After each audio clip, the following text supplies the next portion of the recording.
Christina Langer, who's the supervising microbiologist at the State Public Health Laboratory.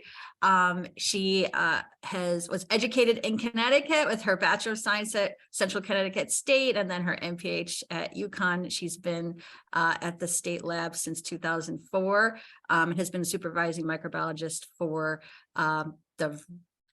now I forgot that part, Christina, sorry, for the virology section since 2020. So she's going to be giving us an update from the lab.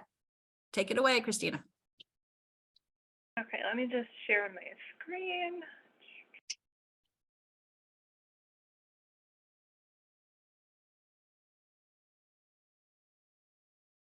Okay, can everyone see my PowerPoint slides? Not yet, Christina. Not yet? Okay, sorry, hold on a second.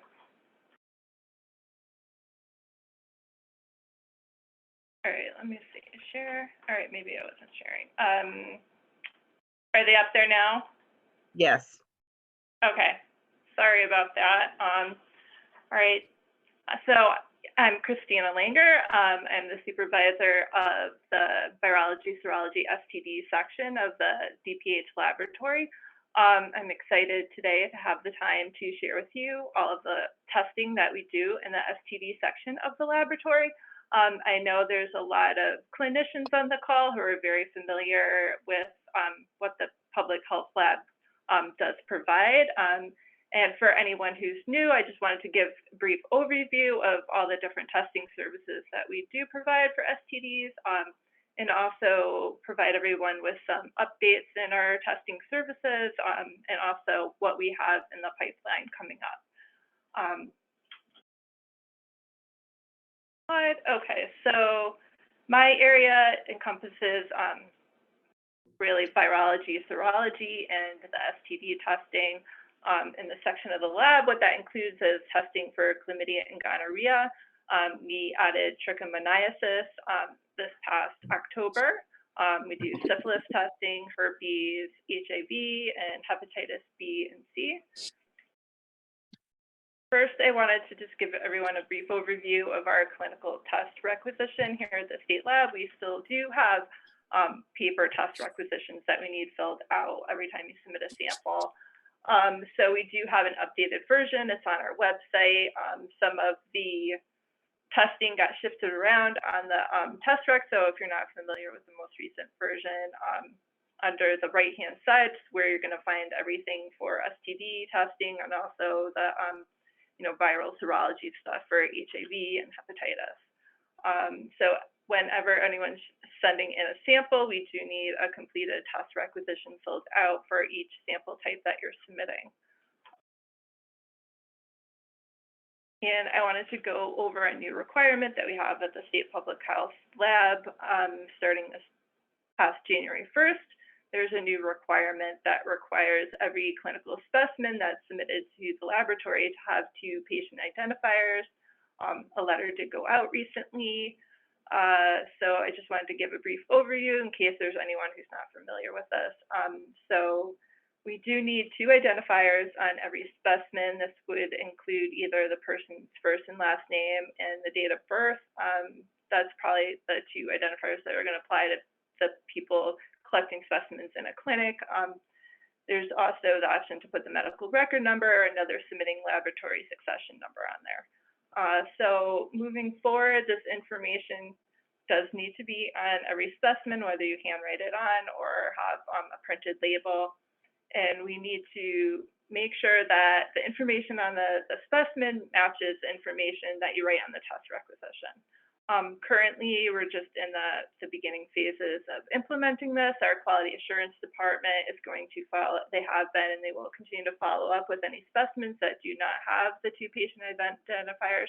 So there's a little leeway at first, but at some point it's going to be the 2 identifiers have to be on the specimen or we're not going to be able to accept it for testing.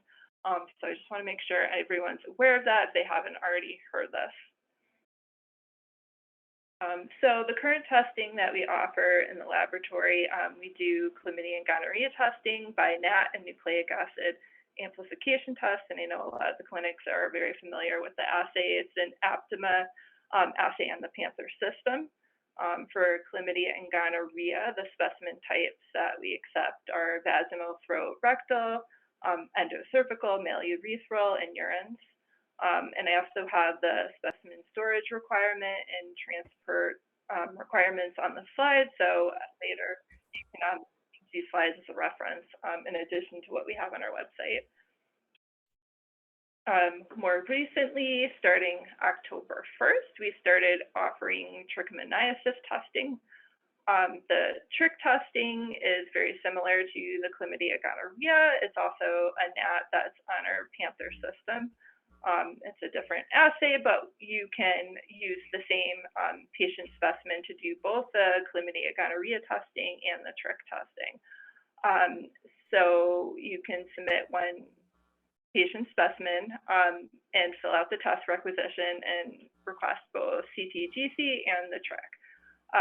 There's a limitation to the specimen types that we can do for the trichomoniasis. It's vaginal swabs, clinician collected only, and urine, male and female urines. And it's the same specimen transport and holding time requirements. For swabs, you want to have it to the lab within 30 days, and we do need time to test that. So it needs to be submitted and tested within 30 days. I'm sorry, that was for urines, it's 30 days, and swabs is 60 days. So at this point, before I go on to what other testing we currently offer, I was asked by some of the other presenters for this meeting what the lab provides for gonorrhea culture and susceptibility testing. So currently we do not have antimicrobial susceptibility testing for gonorrhea at the lab. There is the potential to bring this on board in the future. This would be, our laboratory does do antimicrobial susceptibility testing for other pathogens. So this is kind of a long-term project. If there is a need for it, we can work on that. That would be kind of far out. It takes some time to develop that. But it's potentially we could have that available in the future. So while short term, while it's not available, CDC does have an antimicrobial resistance lab network that provides testing at a reference lab. So Maryland State Public Health Laboratory does offer antimicrobial susceptibility testing for gonorrhea for other states that don't offer this service. So I just started looking into this yesterday. Their intended use for this is for suspected or confirmed Neisseria gonorrhea clinical specimens or isolates in which treatment failure or antibiotic resistance is suspected. So if you do have a suspected case of treatment failure, please contact the DPH STD program to consult with them. So testing at the Maryland State Public Health Lab is going to require the consultation and strict specimen handling requirements to get it there on time. So I'm still looking into this to provide everyone with the information, and when I have all the information available, we can kind of create a package and distribute it. So I do need to register with their lab and request. They do have these GC in-tray devices that we can use to inoculate the samples. So there's kind of two options that we're looking at right now. If possible, the clinician can collect and directly inoculate the specimen on this in-tray medium themselves, and then it does need to be incubated at 37 degrees for 24 hours before it can be delivered to the state lab shipment to Maryland. And potentially maybe another option would be to collect the clinical specimen and a transport medium with charcoal and deliver it to the state lab so the state lab can inoculate the in-tray and then incubate it and deliver it to ship it to Maryland. So I'm going to gather some more information on that and provide you with more information further down the line. So just, if there is ever a suspected case of treatment failure, please contact the STD program. So kind of switching back to the current testing that we do offer here at the state lab. Currently, and for many, many years, we still do the traditional algorithm for syphilis testing. This includes the syphilis screen with the VDRL assay. So this is a non-treponemal assay for the detection of reagent and serum. Reactive results are tighter to an endpoint and confirmed with a treponemal-specific test. There's a few reasons why we've held on to the VDRL.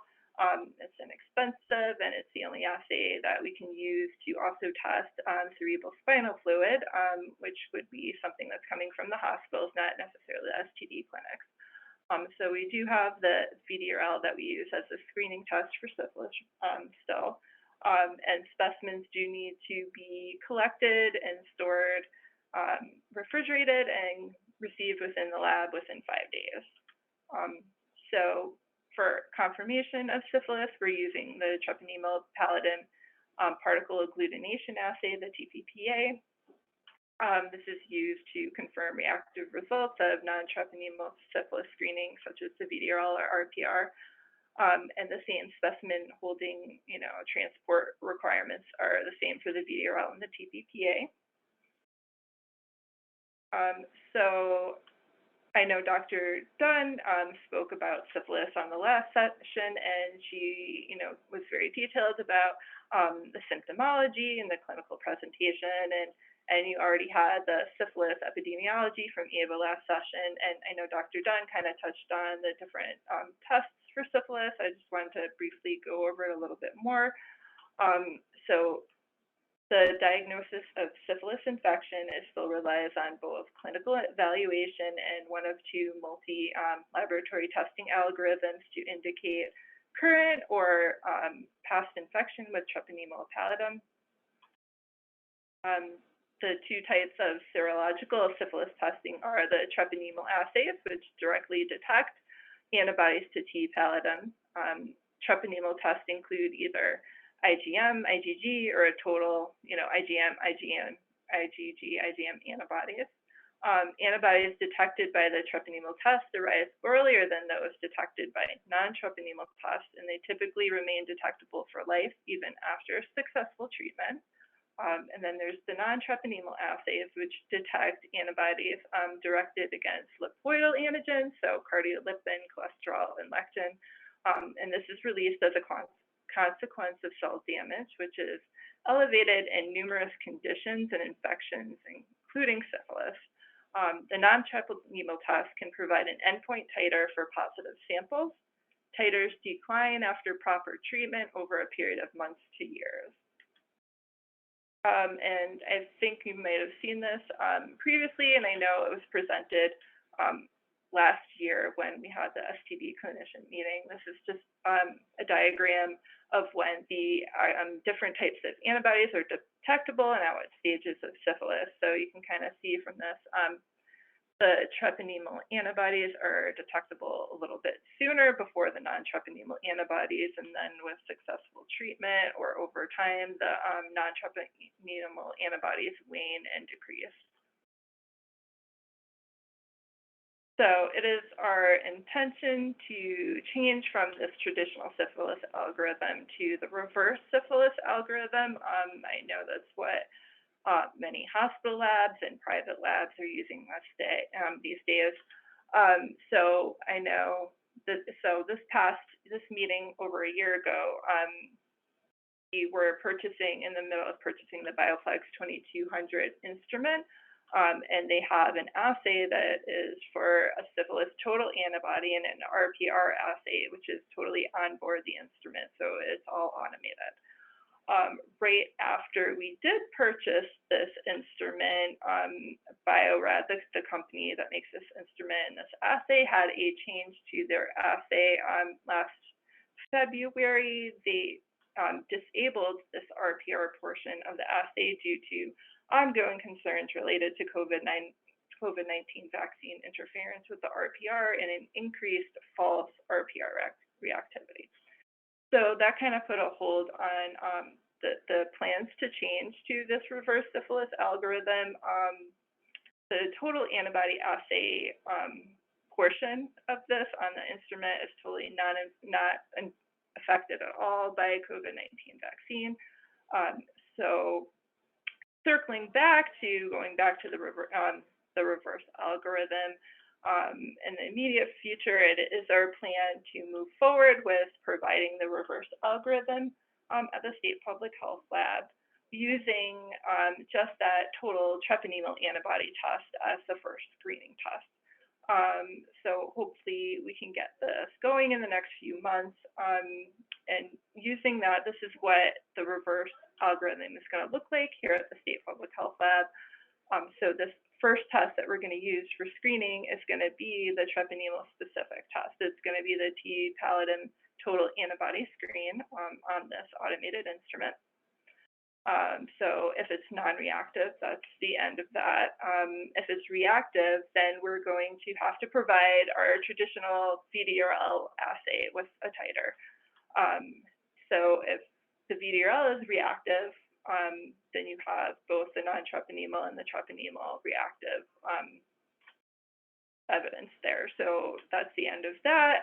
If it's non-reactive, the recommended algorithm says to do an additional treponemal specific assay. So the assay that we've been using in the lab for many years is the TPPA. So if moving forward, when we do switch this algorithm, if the treponemal antibody is reactive, the VDRL is non-reactive, we're going to run the TPPA.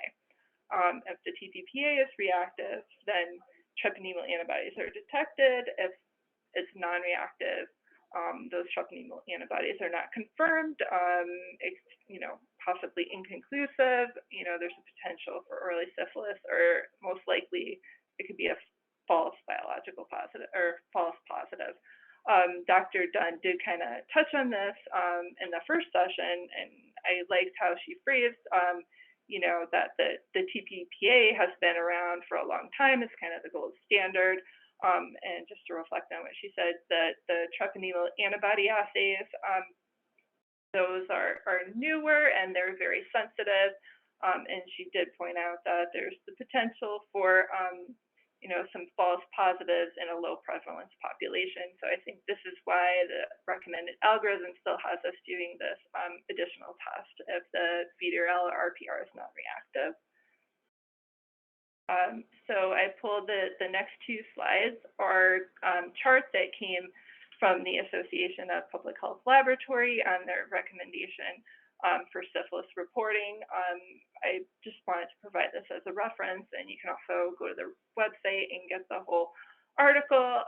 This just provides guidance for both the traditional syphilis algorithm, and then the next one is for the reverse syphilis testing algorithm. So that's just available so you can see how the different tests are used and the interpretation and what further actions may be needed. And circling back to the other testing that we do provide at the State Public Health Lab, we do have a herpes virus DNA test available. It's also a nucleic acid test. This one is not on our Panther system. We have a different system for it. Specimen types that we can test are cutaneous or mucocutaneous lesion swabs submitted in viral transport media. They should also be stored at a refrigerated temperature, and we need to receive and test them in the lab within 7 days of collection. Also have a herpes type 1 and 2 IgG antibody test. Previously, the last time we had this meeting over a year ago, we only had a test for HSV IgG that did not differentiate between 1 and 2, but we were able to switch to a newer assay on the Bioplex system that we got that does now differentiate between herpes type 1 and type 2. And this is on that new Bioplex instrument. It's a multiplex flow immunoassay. The storage requirements, so it's serum or blood that you would submit, and serum must be received within 7 days of collection. So there is other testing in addition to, syphilis, chlamydia, gonorrhea. That is traditional STD testing. The section of the lab does provide HIV and hepatitis testing. We run currently the HIV-1/2 antibody antigen immunoassay. We also, for confirmation, we run the HIV-1/2 differentiation assay, which is on called the Genius. We do have an HIV-1 RNA viral load assay available, and I'll talk a little bit more about that in the next slide. We do hepatitis C testing, which involves a screening test for a screening EIA test for antibody. If anything is reactive with the EIA, it reflexes automatically to a hepatitis C RNA viral load.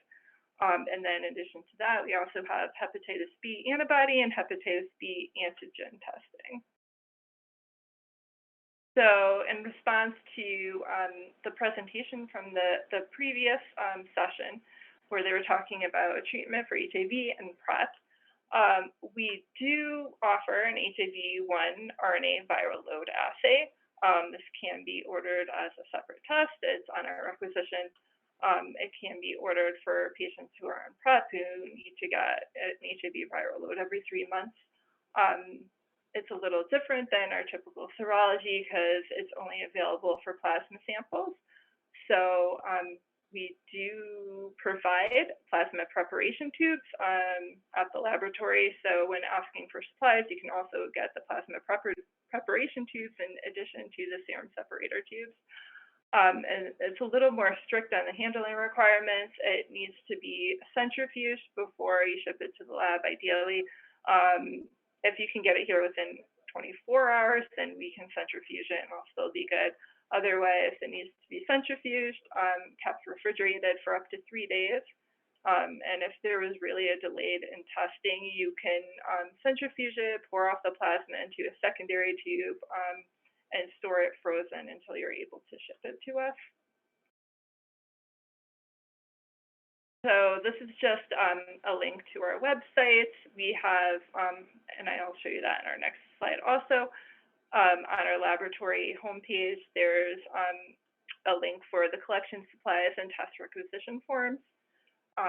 So collection supplies can be requested by calling our scientific support service section. There's a phone number, and you can also reach them by email, and they do provide the serum collection tubes, the serum and plasma collection tubes, and also the collection devices for the STD testing, for the Aptima collection devices for chlamydia, gonorrhea, and the trichomoniasis.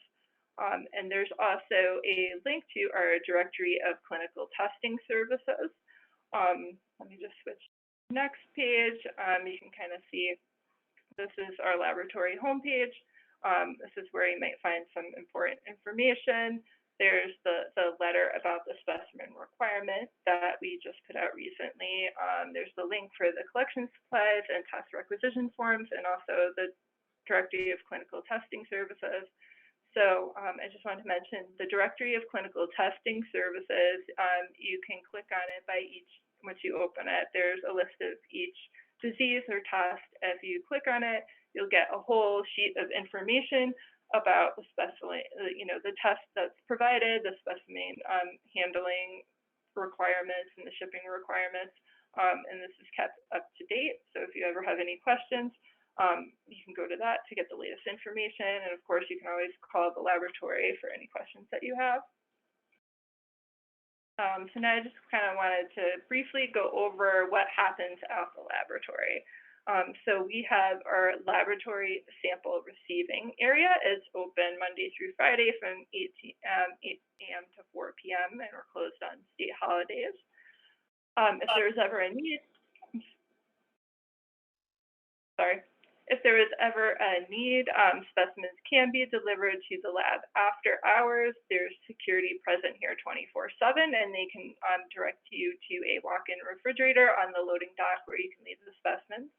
And just please note that, specimens are delivered close to the closing time in the evenings, weekends, holidays. They won't be accessioned and processed until the next business day. So for our sample receiving area, they are the ones receiving in the samples and the test requisition. So they'll evaluate the samples for Accuracy, to make sure they're labeled properly. They look at the test requisition to make sure all information that is required is entered. If not, it gets coded, and then it goes up to the lab for further review. They also do the accessioning of the specimen and data entry into our laboratory information system, and then they deliver the specimens to the laboratory sections for testing. So in the testing laboratory, we check the specimens for the proper labeling again. Again, the name and date of birth have to be on the tube, but they have to match what's on the test requisition. And we'll also check other things like volume, make sure it's the proper collection tube for the sample type, and for chlamydia and gonorrhea, the collection devices do have expiration dates, and we make sure that it's not expired. Then we process the samples up here. Serum separator tubes are centrifuged if it wasn't already done at the clinic. Then the serum is aliquoted into secondary tubes, and we store it frozen because we don't run every test every day. We have to batch it. So by storing the serum frozen, we're able to kind of like hold that holding time that we have to test it until we can test it during the week. And then we also look through the requisitions to check for errors and omissions. So in the testing laboratory, we do the testing, the reporting, we check the results for accuracy before they're released in our lens. A quality assurance report might be sent out for test requests with samples that in requisitions that have inconsistencies or omissions if information is missing. Testing will not be performed if the specimen is unlabeled. If there's no specimen, sometimes we do just get an extra test requisition. Or if there's inadequate specimen in the tube, or if it's the wrong collection kit for that sample type, if it's, or if the tube is broken or leaking. We do, in addition to getting your report by either email or fax, we do call out positive results for certain assays, certain tests. For syphilis, we do call out positive results when there's a syphilis VDRL that's reactive and a TPPA that's reactive. So if they're both reactive, we do call the submitter immediately after testing to provide them with the results, and then all HIV positive results are called to the submitter. For chlamydia, gonorrhea, trich, herpes, hepatitis, positive results are not called out unless there's a quality assurance issue that's going to hold up the report that we need to resolve before we can send out the report.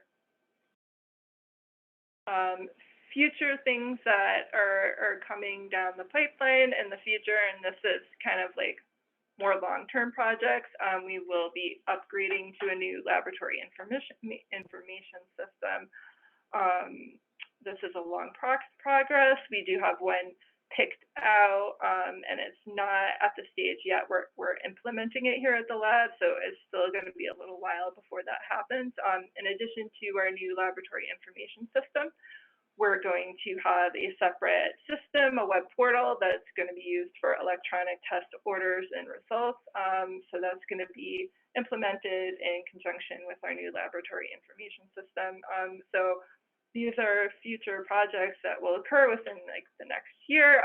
It's not immediate within the next few months. So that'll be something maybe for next year's meeting to go over. And then there's also going to be changes to the STD courier service, and maybe Linda or Lynn might mention this and their updates for the STD program. We are looking to provide a different courier service, and I know there's been a lot of communication between the STD program. There's been a point person handling the courier service, and she's been, surveying the needs of the different clinics and how we can better change the schedule to suit the most, sites and get the most out of our courier service. That sums up everything I wanted to present. If there's any questions, I'm gonna stop sharing this and see if I can look in this chat. So just give me 1 second. Yeah, we don't have any questions yet in the chat, Christina. So we have like 1 minute. If anybody has a pressing question, otherwise we can always get back to you if you want to put a question in the chat. Hey, Christina, I think initially there was a question in the chat about the RPR reactivity on the COVID vaccine, which you touched upon with this particular assay. Any idea if that's it then, or have you heard about it from different assays? I mean, we heard about COVID vaccine causing a lot of false positives in many serological tests, not just the syphilis, very reactogenic. I don't know if that's still a concern or. So I've been, asking the company that does produce a certain assay, they do plan on bringing back this RPR portion. They did do some studies that show that in populations vaccinated for COVID, there was more false positive results on the RPR than the populations that weren't vaccinated. So that's why they went ahead and disabled this. So I personally don't know where it stands right now, but I would think, there's many things that can cause the false positive RPR, including vaccination. So I think that is just something to be aware of. I think it's always going to be a possibility. I don't know if any of the doctors on this call have any more that they can add to that.